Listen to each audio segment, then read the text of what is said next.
8 জন তাদের পারিবারিক যে ভোটার 34 জনকে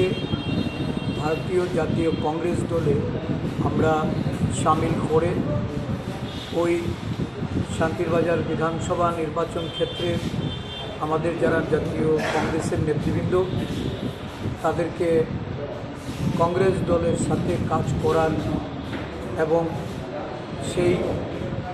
নীতি আদর্শের প্রতি যারা অবিচল থেকে এগিয়ে যাবে সেই লক্ষ্যে তাদেরকে এখানে এনে সমবেত করেছেন।